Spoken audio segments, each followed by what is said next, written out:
Good evening and welcome to Washington Week. Let me try to encapsulate the challenge before us tonight. Here in Washington, no one knows for sure what President Trump wants to do about the Iranian nuclear program. No one in Jerusalem knows if the president has truly just left Israel to fight the Houthis of Yemen alone. In Ottawa, no one really understands why Trump keeps threatening Canada's sovereignty.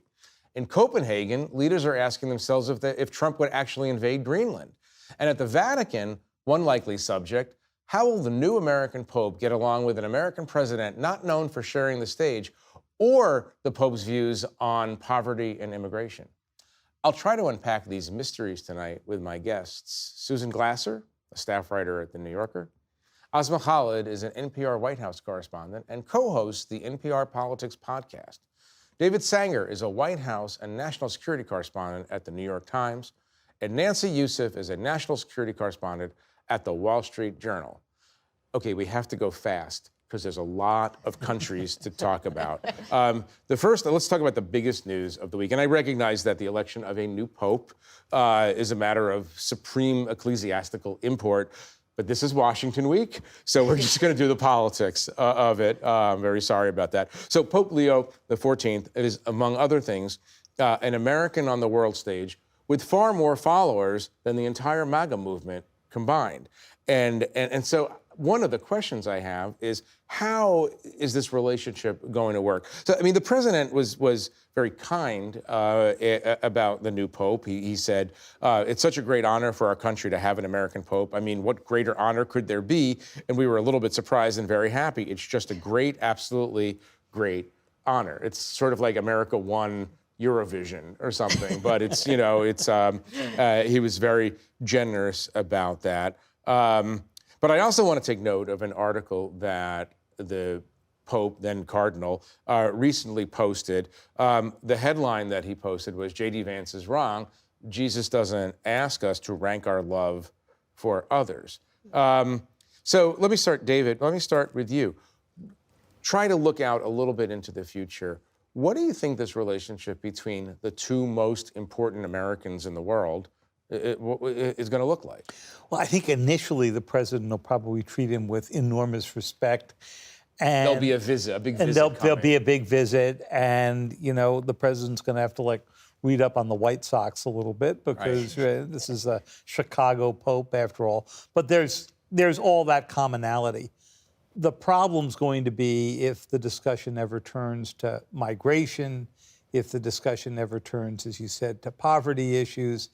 And at some point, you know, Donald Trump's not a guy who tends to love to share the limelight out here.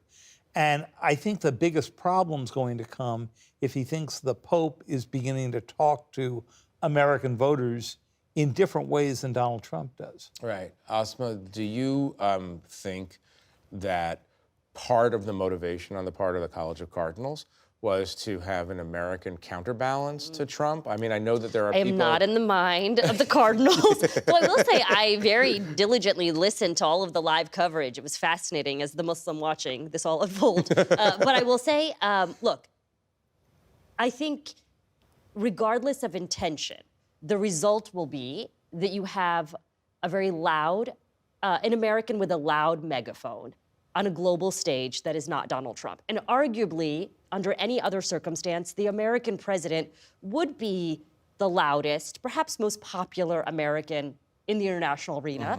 And now you have a counterweight to that. So regardless of intention, that is the result. And I agree with David that I don't think that Donald Trump is one to share the limelight, but I'm also really interested to see ways in which he presents an alternative vision of what it means to be an American this Pope, because there's a lot of debate about that. That's interesting. Susan, you know, I remember when Pope Francis and President Obama famously got along very, very well. How far will President Trump go to make his displeasure known if this Pope eventually starts talking about immigration in ways that let's say, Stephen Miller disagrees with? I don't think you're going to have to wait too long. Donald Trump is not a man to restrain himself or his views, Jeff, and I would imagine that the social media posts will be voluminous and forthcoming. You already see, in fact, a lot of discomfort if you look in the sort of very online MAGA world, especially, very conservative, very right-wing Catholics in the United States. They're not a big fan of someone who's already publicly called out the vice president of the United States on immigration views. And again, pointing out that in recent years, this has been a major friction point already with Pope Leo's predecessor, who has also criticized the United States and others for lack of empathy toward migrants at a time when there are more people on the move around the world than, in any, for decades. And Right. I mean, Nancy, do you see, I mean, I think for American Catholics, especially, let's say conservatively leaning American Catholics, it kind of puts them in a